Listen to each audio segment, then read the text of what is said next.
老爷，您看这天上月朗星稀，今夜又有一颗长星啊！这1个月内，已经有5颗长星出自东南，此乃不祥之兆啊！哦，老爷，啊，孙仲啊，你去看看少爷睡了没有？是。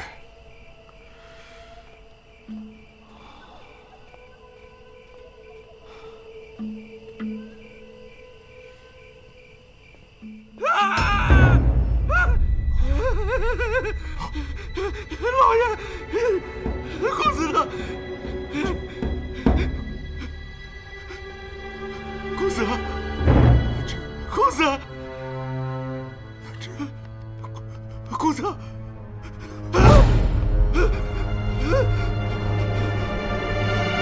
大志，大志。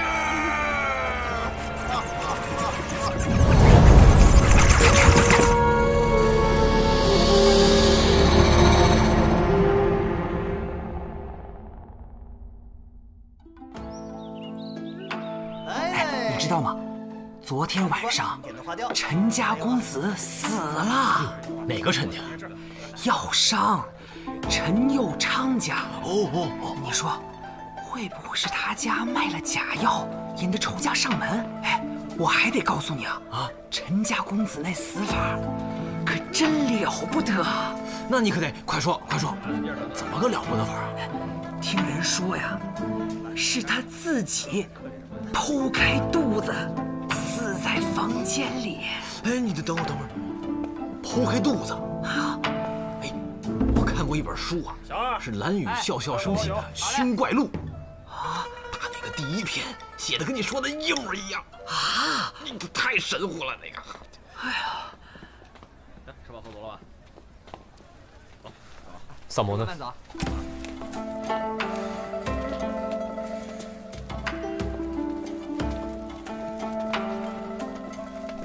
萨摩呢？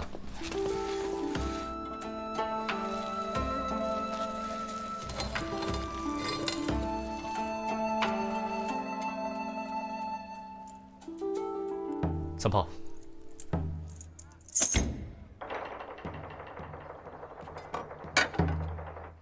萨摩多罗。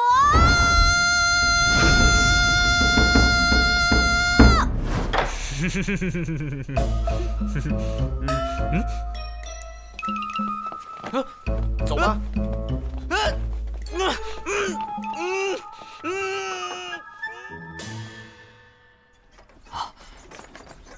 各位官爷，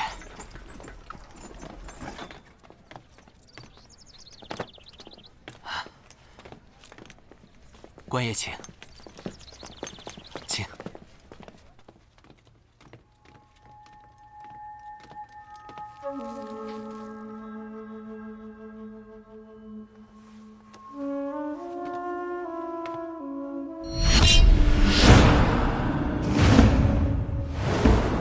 死了有5个时辰，看样子致命伤就是腹部的刀伤，肚子被剖开，凶器应该就是他手上的这把匕首。这么说，这是自杀呀？若是自杀，用找大理寺吗？据陈友昌所说，死者昨日还说要去蜀地游历，怎么可能当晚就自尽？没错，尸体口张、眼睁、发结松散，他杀的可能性比较大。至于详细的死因，还需要运回大理寺做进一步的检验。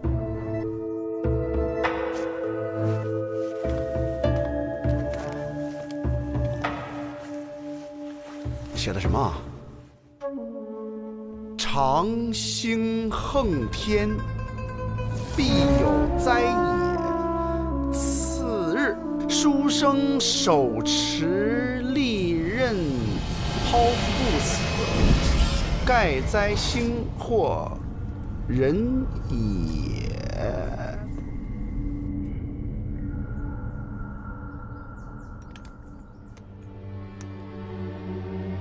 对上了，对上了呀！对上了。死者死法跟书里一模一样。我早就听过这个蓝雨笑笑生血之怪，近期来颇有些名声。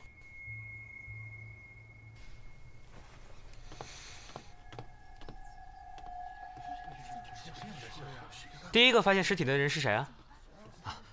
是小的。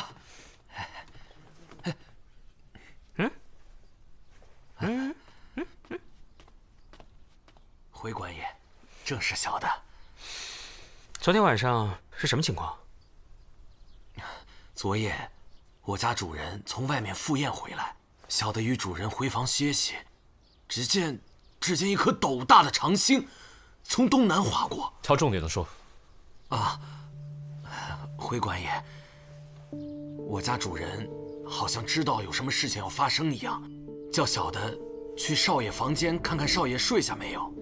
小人看见少爷的房门虚掩着，推开房门，只见少爷伏在岸上，满地都是血啊！这一定是灾星上身了呀！那你昨晚最后见到陈南之是在什么时候？我家主人出门以前，少爷就进屋说要自己读书，就一直没有出来过。那你们家主人，还有你们家小姐呢？他们在哪里？我家主人受惊过度，现在还在房里休息。小姐前日得了郁症，一直卧床。这少爷的事情，小的到现在都不敢跟他讲。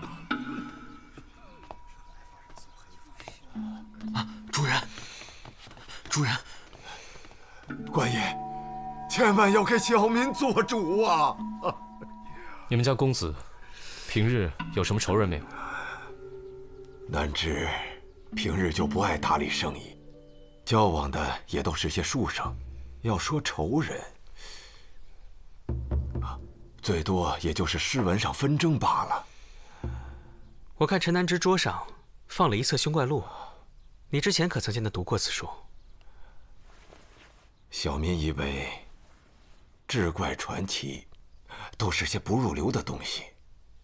况且这神神鬼鬼不好招惹，所以往日都不许南之沾染这些东西。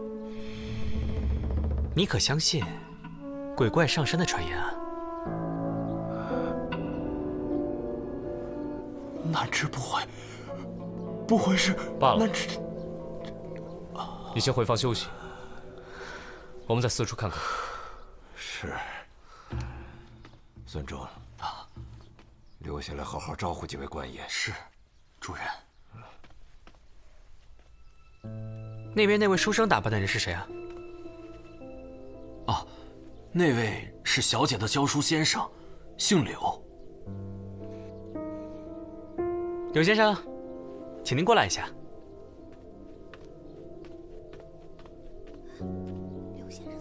柳延怀见过官爷。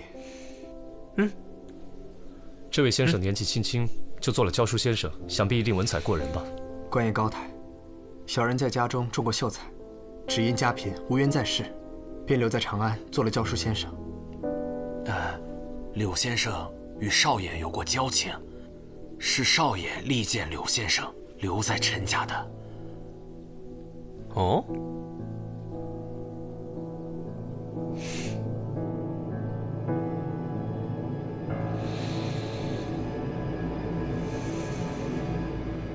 凶怪录，城中最热的，看一看啦！凶怪录，城中最热的。哎，老板，这本书很火吗？那还用说吗？陈家公子一死，今儿早上卖了100多本了。这个蓝雨笑笑生是何方神圣？这个蓝雨笑笑生可是个神人呐，笔法简洁锋利，故事曲折骇人。最重要的是，没人知道他是谁。哎，我都说这么半天了，几位不来一本吗？既然有了，那再看看别的。这书哪里印的？扉页上写着无涯书局。走，到无涯书局玩玩去。这是今天整理出来的系列，一共5篇，您看一下。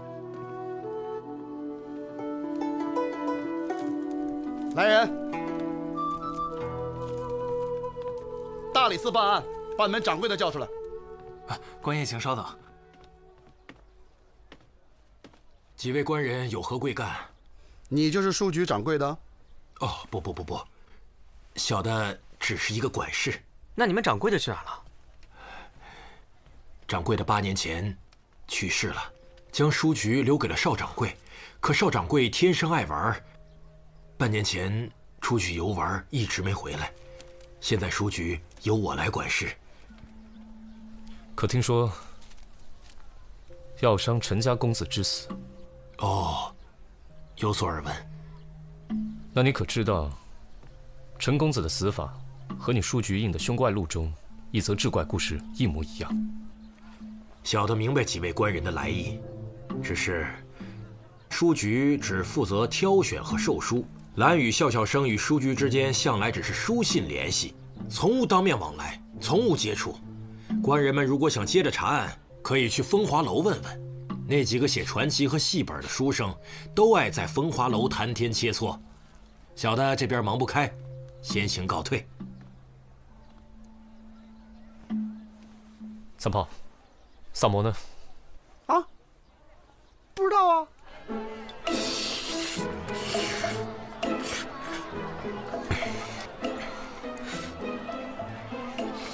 他在那儿。萨摩，你是过来办案，还是过来开小灶的？就是啊，好歹分我2口啊。哎，自己买去。找才子切磋这种事情，你们俩去干不就行了？等我吃完这碗面呢，我就看看双叶验尸验的怎么样，然后就叫他上店里吃饭。吃饭？你这不是吃饭的吗？吃2顿不行？哼，撑死你啊！老板，再来碗牛杂。就你这饭量，皇上都养不起啊！哎，谢谢啊。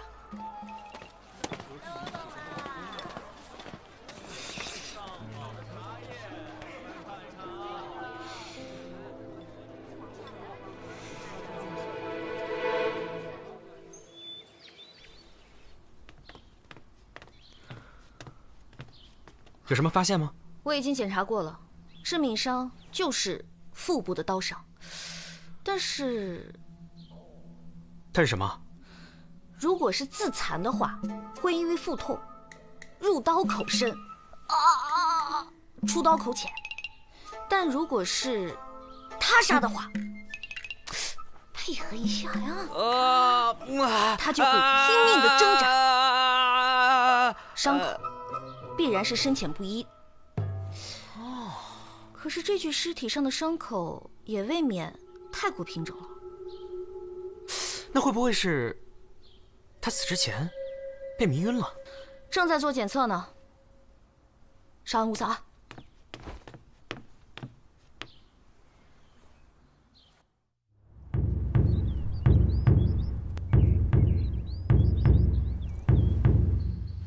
防火防盗，小心火烛。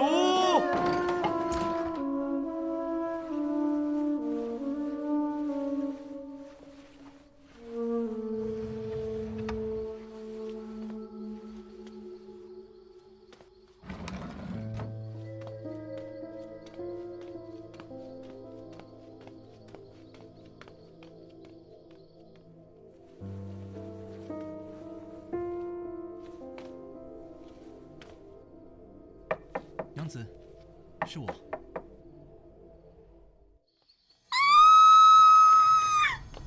来人呐！出事了！快来人呐！出事了！闪开！闪开！闪开！哎呀，李少卿啊，您总算是来了，您快看看吧，来看看。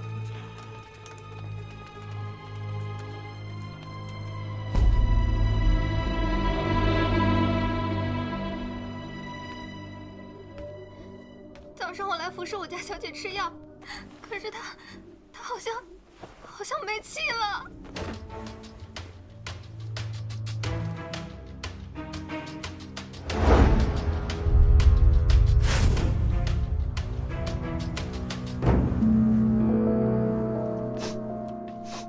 怎么这么香？你们小姐平时都点这样重的熏香吗？我们家小姐身体不好，从来都不爱点香。尸体没有一点伤口，难道是中毒？哎呀，到底是谁对小姐下如此狠手啊？哎呀！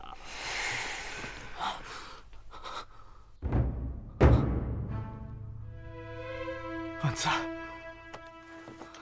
不许进！让我进去！别拦住我！万载，万载，出去！让我进去！万载，不许进！再敢胡闹，我就把你带回大理寺。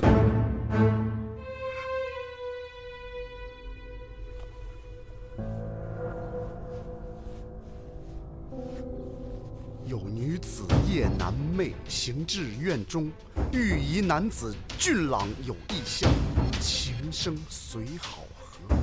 每日4经，两人房中相会，长此以往，女子欲偏亡，终卧床死。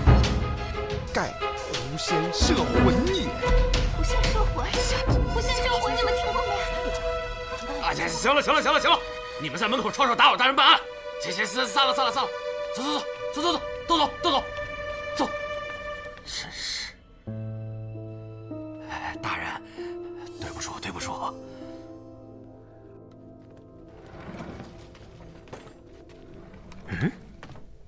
大人，这间就是柳先生的房间。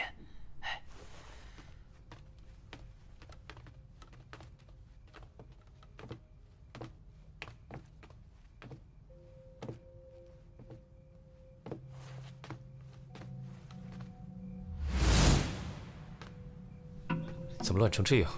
哪有读书人的样子？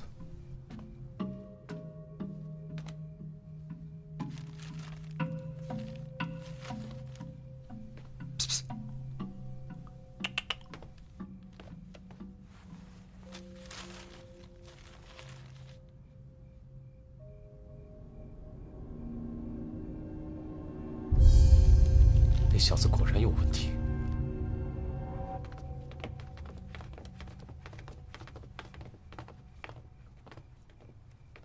柳先生，麻烦你跟我们回趟大理寺。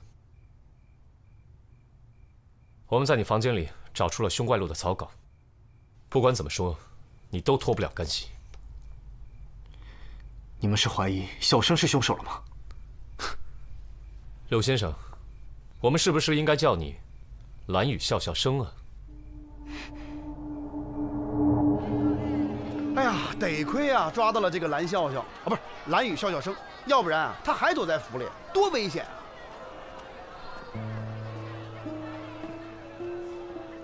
啊！啊，这不愧是药商啊，这身上苦不拉几的。这凶怪录有好几10章，要是每章都这么死一个人，那长安城还不得血雨腥风啊？那个柳延怀带回大理寺，还再审一审。还审啥呀？就是他。哎，怎么呢？走吧。哦。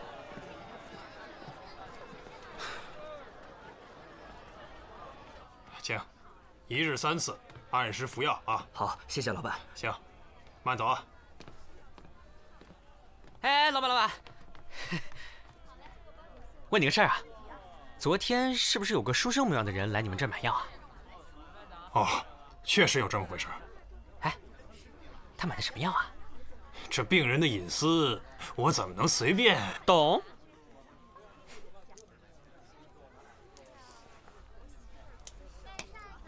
可以讲了吧？哎，不瞒你说呀，那个书生买的是……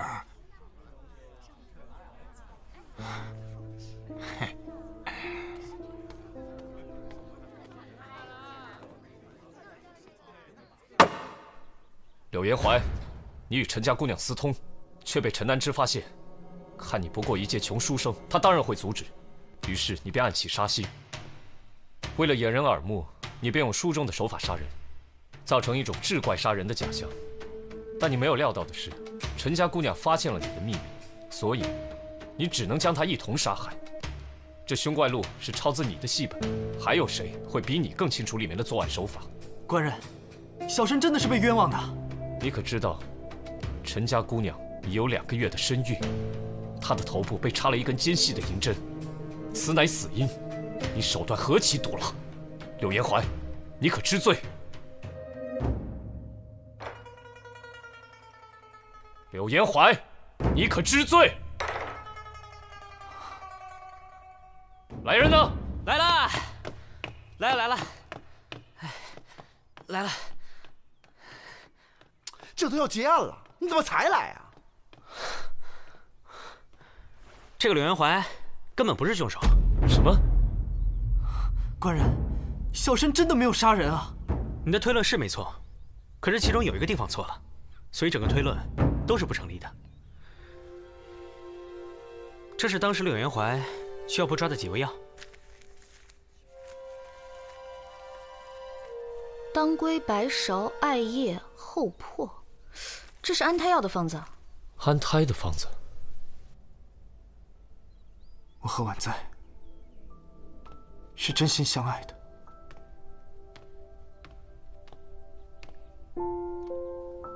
昨日我见你从张家药堂出来，就觉得好生奇怪。明明陈家就是最大的药商，何必要跑大老远到张家药堂去买药？婉在，他想让我买打胎药，可那毕竟是我们的孩子，我实在不忍心。那凶怪路是怎么回事？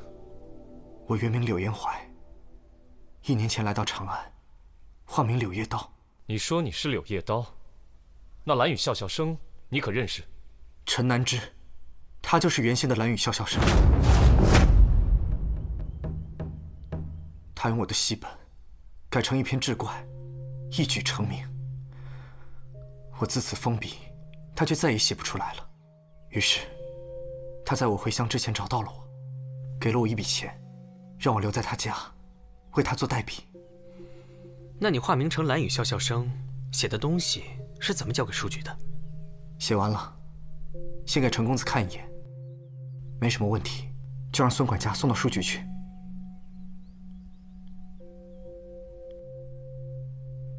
我从未听过有人愿意为剽窃自己作品的人代写。小生自然是有难言之隐，家母病重，急需用钱。我原先对他是心怀怨恨，可我与婉在情投意合，便不再计较这些陈年旧事了。这也只是你的一面之词。即使你不会杀陈婉在，但你杀陈南之的动机还是有的，而且你还没有不在场证明。那天晚上我在婉在房中陪他，昨天晚上也是，一直待到4更。我可以对婉在发誓，我真的没有杀陈南之。即便如此，你现在也脱不了嫌疑。来人，先将柳延怀收押。大人，草民冤枉啊！我可以对天起誓，我真的没有杀人。大人，我总觉得这柳延怀不像是凶手。你是在质疑老大的办案水平喽？如果这柳延怀与陈家小姐是真心相爱的，按照他的说法也能说得通。而且柳先生面相和善，并不像是面相。死人玩多了，改相面了是吧？切，你也不用白我啊。这样，那你说说，除了这柳延怀，谁最像凶手？这。好了好了，看你们愁成这个样子，把那个柳延怀交上去，不就什么都完了吗？第一桩是仇杀，第二桩是情杀，没有人会在意什么打胎药、保胎药这种东西，谁会细细追究啊？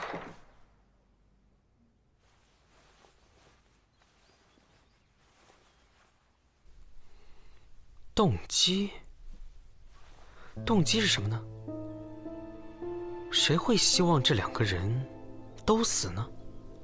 如果这柳延怀不是凶手，那么这2天我们被真正的作案者在牵着鼻子走，以为这个写凶怪录的人和这个案子有脱不了的关系。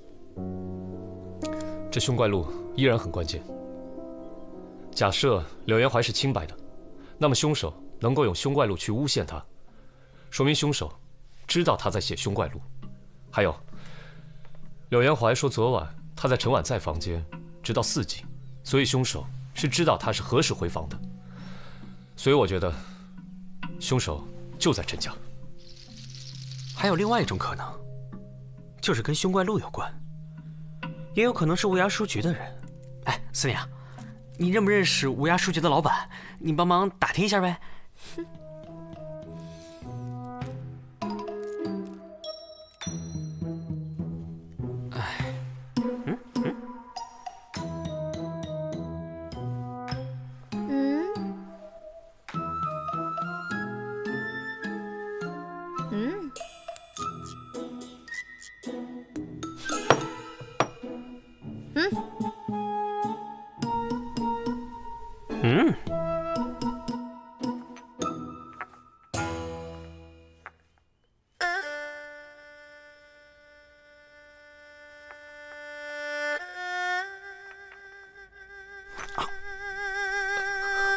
包在我身上。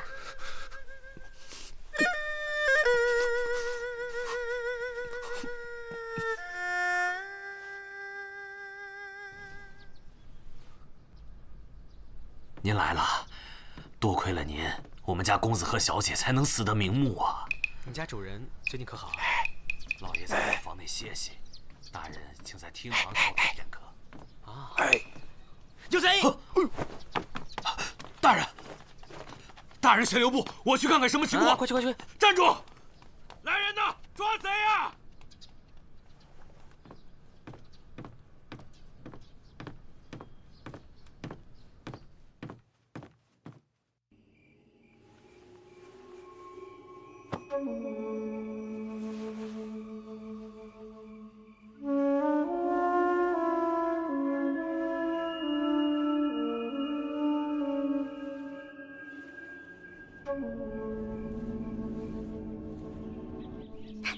还是长安好啊，茶闻着都比别处的香。子苏来了。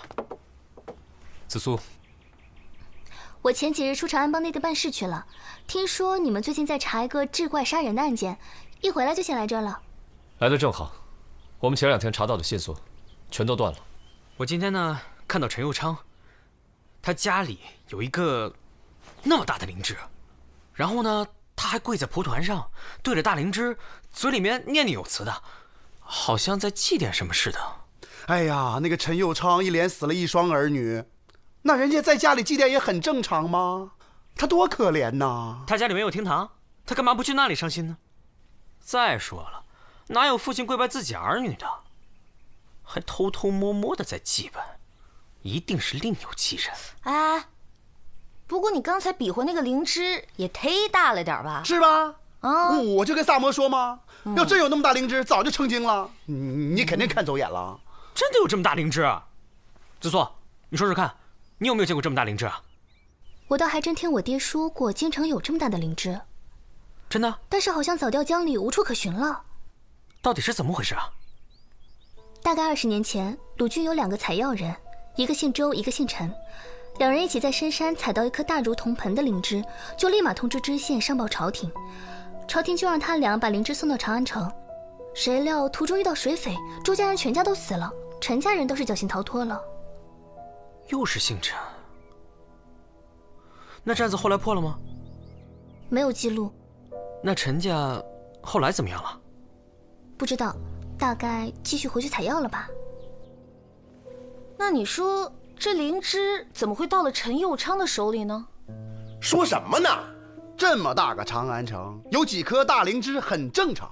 大灵芝虽然是稀有药材，但陈佑昌人家是大药商啊，大药商有大灵芝，很奇怪吗？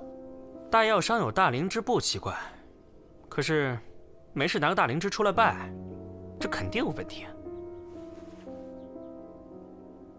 这个陈药商确实有问题。你们聊什么呢？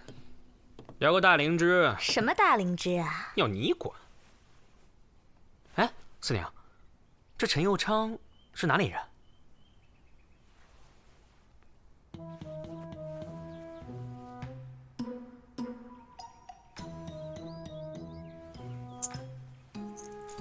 鲁郡的。那他原来是做什么的？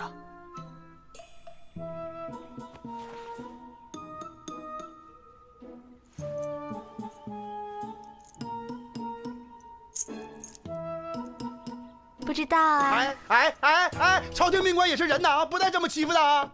哎，这么看，当年的水难另有隐情。我看这个陈药商确实有问题。快！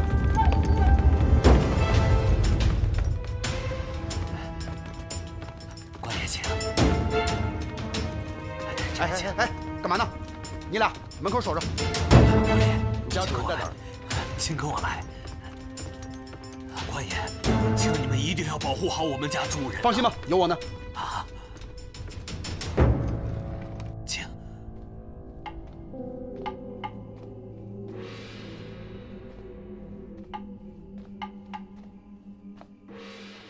关门关窗，防偷防盗。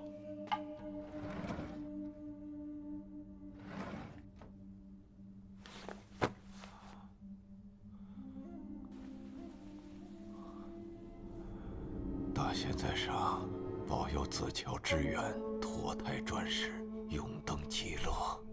啊！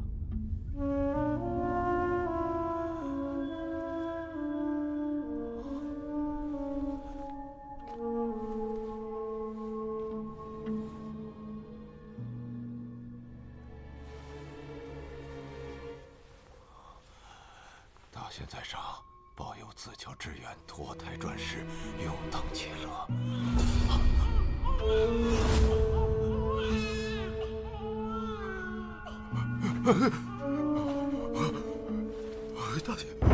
大仙保佑！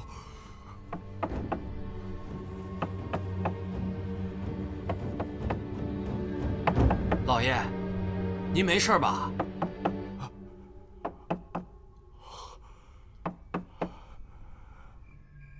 没事啊，没事。那您有事儿，您就叫我。好。二位官爷，辛苦了。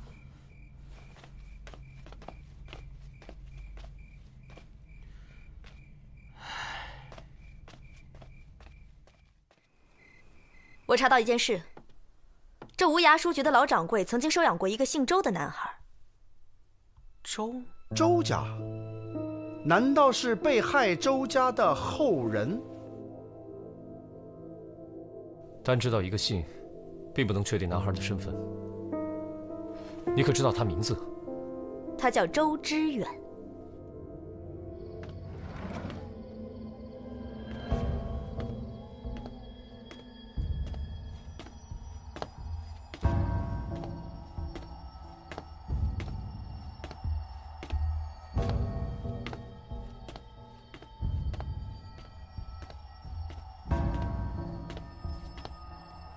谁？哎呀，各位官爷，今天晚上天气特别凉，小的特地备了一点热汤啊。这喝了热汤啊，身子就不凉了。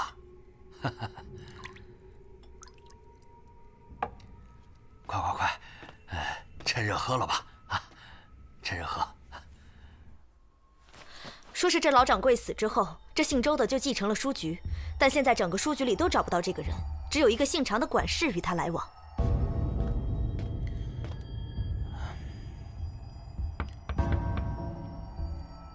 主人，是我来给您送鸡汤来了。进来吧。啊，是。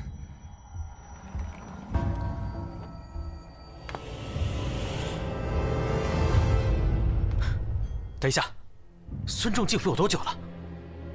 半年前。不好！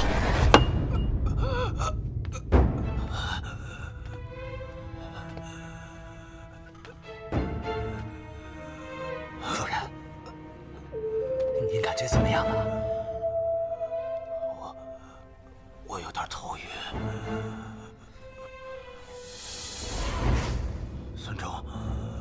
孙仲，你要干嘛？救命！救命！不要再枉费口舌了，外面的人都已经被我解决掉了。孙仲，我扪心自问，我在府上对你不薄，你为什么要这样对我？陈有昌，我今天非得挖出你这颗黑心不可！原来是你！你为什么要灭我陈家满门？那你说，20年前，你为何要对我周家痛下毒手？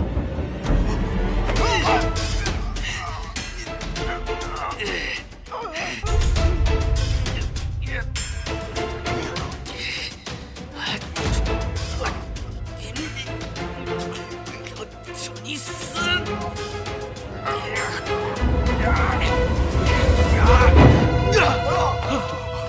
放开我！你们放开我！我今天要不杀了他，我就不姓周。志远，你怎么没死是吧？陈有昌，当年你为了灵芝，你设计杀害了我的全家。幸亏我的爹娘将我扔到江里，我才逃过一死。后来被我义父捡到，把我抚养成人。半年前，你那个臭儿子动了你的宝贝，盗了书局，想用它收买我，碰他那本狗屁不通的小说。常管事把灵芝拿出来，我就认出来了，他就是导致我家破人亡的东西。那时候我就在想，我报仇的机会来了，我也要让你尝一尝家破人亡的滋味，然后我再亲手把你杀了。这么说，你认罪了？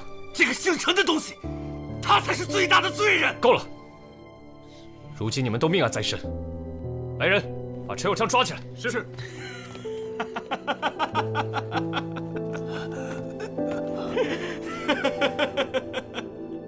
我敢做敢当，但是我没有想到，为什么你们偏偏在这个时候出现？你们为什么偏偏在这个时候出现？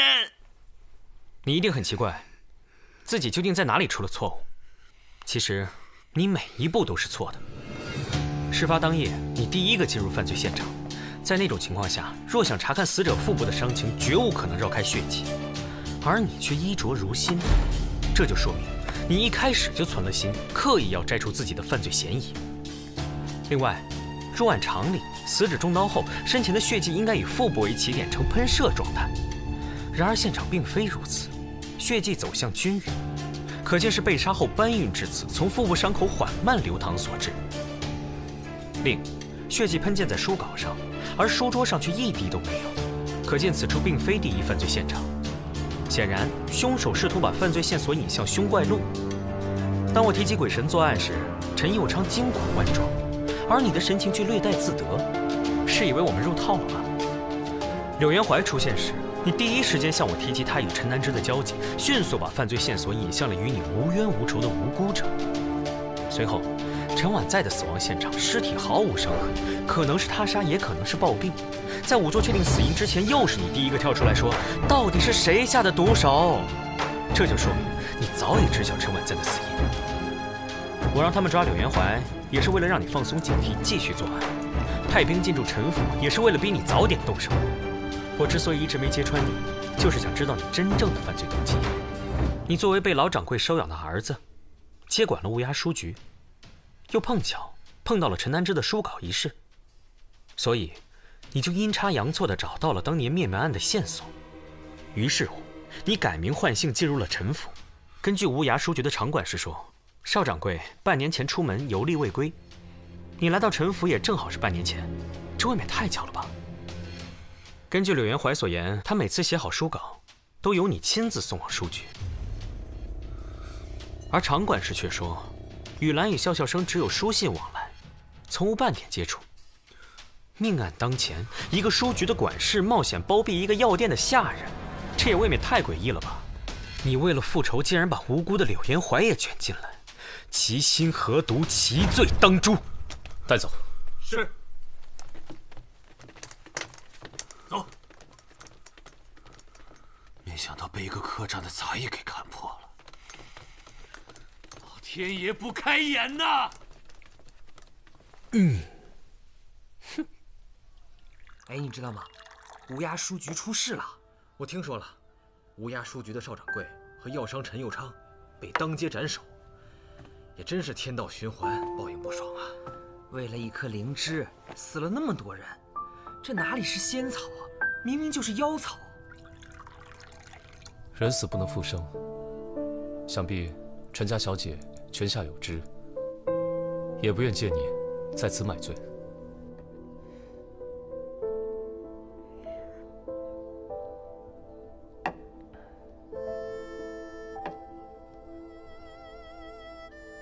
这些天陡生变故，我一时还没有回过神来。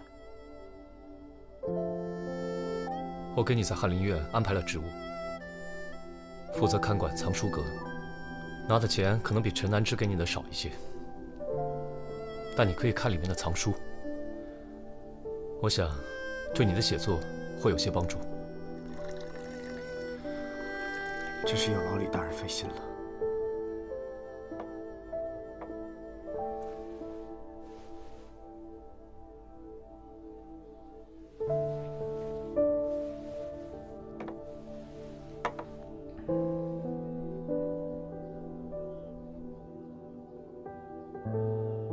有点意思，想不到这小子是菩萨心肠啊！哟，看上了。有些人呢，只能远观，离得太近，小心把自个儿给烫了。